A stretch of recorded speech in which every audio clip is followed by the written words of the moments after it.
Кристиано Роналдо да играе футбол през 50-те години, без модерна спортна наука, без милионни заплати, кални терени и съотборници пушачи. Ето я страшната част. Кариерата му можеше да приключи преди 25. Това ще промени начина, по който гледате на футбола. Какво става, когато вземете най-атлетичния съвременен спортист и го пуснете в ера на пушещи играчи? Къде лекарите са препоръчвали червено вино за контузии? Отговорът ще ви шокира. Представете си, годината е 1950. Войната току-що е свършила, мнозина още нямат телевизори. А футболът? Съвсем различно е от днес. Играчите взимат по-малко от работниците. Тренировката е бягане на обиколки и няколко лицеви опори. Това е всичко. Най-бързите играчи тогава биха се считали за средностатистически днес. Представете си да пуснете Кристиано Роналдо тук. Той е с 3% мазнини и скача на 76 см височина. Тренира фанатично всеки ден. Доминира ли в играта? Ще промени ли футбола завинаги? Или 50-те години ще го унищожат първо? Да видим. Когато Роналдо стъпи на терен от 50-те години, всичко е различно. Първо, относно топката. Днешните футболни топки са около 410 грама. Кожената топка от 50-те години, когато е суха, тежи 450 грама. Но ето къде е проблемът. Когато се намокри, попива вода като гъба, може да тежи над 1000 грама. Това е повече от 2 пъти по-тежко. Играчите постоянно получавали сътресения от удари с глава с тези напоени с вода топки.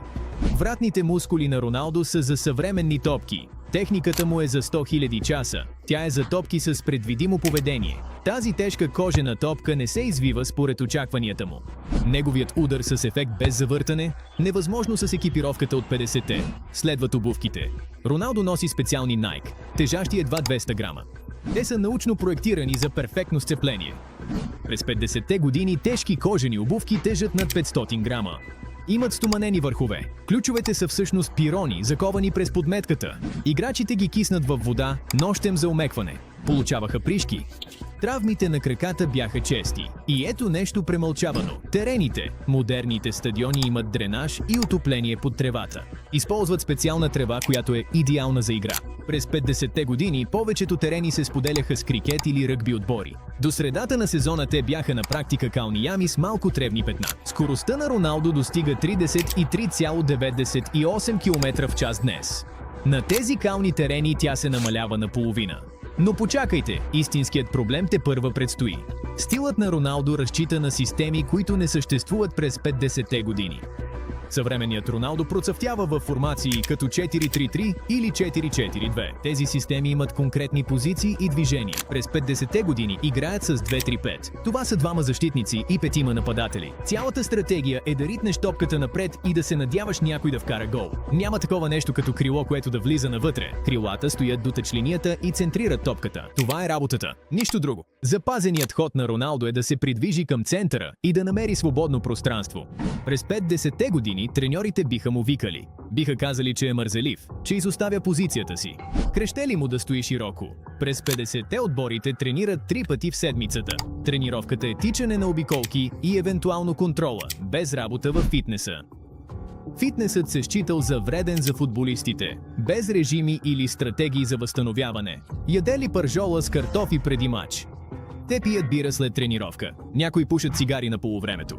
Роналдо прави 3000 коремни преси всеки ден. Той има цял екип, който му помага. Физиотерапевти, диетолози и специалисти по съня.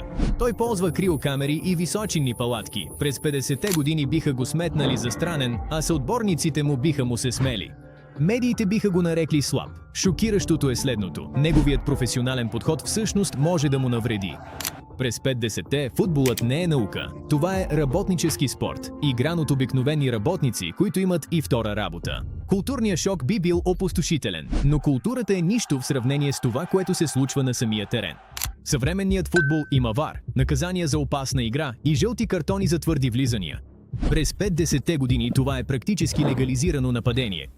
Влизането отзад не само е позволено, а дори се насърчава. Напади с 2 крака. Стандарт. Слайд шпагати насочени към играча, вместо към топката, част от играта.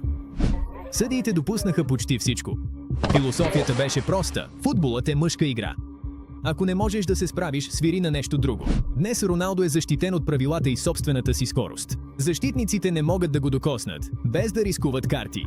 Но през 50-те години на миналия век на защитниците им се казва да го пускат на трибуните и те могат многократно, без последствия. Не забравяйте, че няма замествания до 1965 година. Няма. Ако Роналдо се контузи, той или ще играе, или отборът му ще играе с 10 души, без ротация на играчи, без контрол на товара. Играеш в събота, играеш в сряда, играеш отново в събота. Над 5-10 мача на сезон върху кални терени с брутални влизания. Контузиите през тази епоха слагат край на кариери. Берт Траутман, вратар, веднъж изиграва цял финал за купата с счупен врат. Дънкан Едуардс, звезда на епохата, умира на 21 след самолетна катастрофа.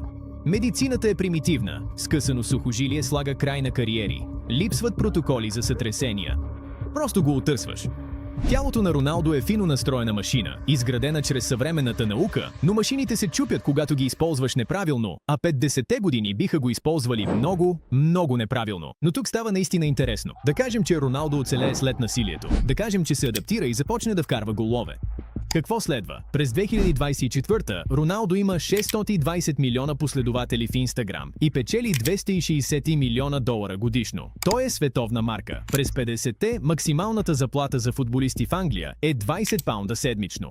Това е около 600 паунда в днешни пари. Лекарите и адвокатите печелят повече, работниците във фабриките печелят почти същата сума. Стенли Матюс беше Роналдо на своето време. Вземаше 20 паунда седмично, докато клубът му продаваше билети с името му и пълнеше стадиони без бонуси. Няма права върху образа, няма спонсорски сделки, няма договори с Nike. Играеш футбол, печелиш 20 паунда. Работиш втора работа през извънсезонния период. Днес марката на Роналдо струва над 1 милиард долара. През 50-те години тази марка струва 20 паунда на седмица. Но ето го парадокса. Той може да стане по-известен, а не по-малко. Защо? Защото през 50-те години в Великобритания има само 3 телевизионни канала. Всички гледат едни и същи неща. Когато финалът за купата на ФА се излъчва, 30 милиона души гледат. Това е повече от половината страна. Няма безкрайно скролване, няма алгоритъм, който да разделя вниманието. Ако Роналдо играе през 50-те и е добър, всички знаят за него. Не само феновете на футбола. Всички. Той е на първа страница на всяко вестник. Децата знаят името му. Той е истинска национална знаменитост по начин, който днес е невъзможен. Но той е звезда, печелеща по 20 паунда седмично. И вероятно с тежки контузии до 30-те. И все пак, има сценарий, в който Роналдо не просто оцелява през 50-те години, а се адаптира и напълно променя футбола завинаги. По-реалистично е, отколкото мислите. Ето какво става, ако Роналдо играе през 50-те години. Той става първия професионален спортист в футбола. Помислете за това. Всички около него са в най-добрия случай полупрофесионалисти. Те тренират небрежно, хранят се зле, пушат и пият. Нямат никаква представа от спортна наука. А после идва Роналдо. Той се отнася към тялото си като към научен експеримент. В началото му се подиграват, но после той започва да надбягва всички, да скача по-високо от всички, да издържа повече от всички. До 60-та минута, когато всички останали са изтощени, Роналдо все още спринтира и постепенно умните играчи започват да го копират. Защо яде това? Защо тренира така? Защо винаги се разтяга? Роналдо не просто играе през 50-те години. Той дърпа 50-те години в бъдещето. Той въвежда диети, фокусирани върху протеините. Той въвежда тренировки във фитнеса за футболисти. Той въвежда науката за възстановяване. Неща станали нормални чак през 90-те, Роналдо въвежда още през 1952. Шокиращото е, че той удължава кариерата си, вместо да я съкрати.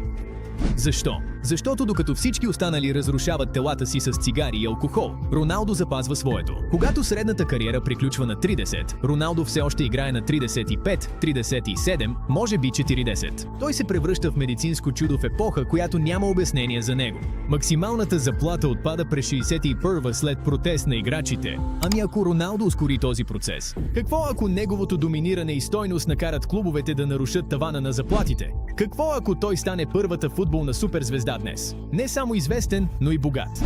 Към 60-те, с развитието на тактиките и отварянето на играта, Роналдо е в перфектна позиция. Адаптиране към тежките топки и калните терени. Той е оцелял във времето на насилието. И сега играта най-накрая го настига. Той не само успява през 50-те, той ги революционизира. Когато се пенсионира, не е просто велик играч от епохата. Запомнен е като създателя на модерния футбол десетилетия по-рано. Ами ако Роналдо беше играл през 50-те, Тази епоха можеше да го пречупи. Насилието, екипировката, примитивните тактики – всичко е създадено да унищожи спортисти като него. Но има и друга възможност. Може би обсебения професионализъм и научния подход на Роналдо не просто оцеляват през 50-те. Може би те ги преобразяват. Може би 50-те не променят Роналдо. Може би Роналдо променя 50-те. Въпросът за всеки съвременен футболист е, ако Роналдо се върне назад във времето с всичко, което знае, а легендите от 50-те дойдат тук в настоящето, кой всъщност е по-корав? Пишете отговора си в коментарите. А за още невероятни футболни сценарии абонирайте се.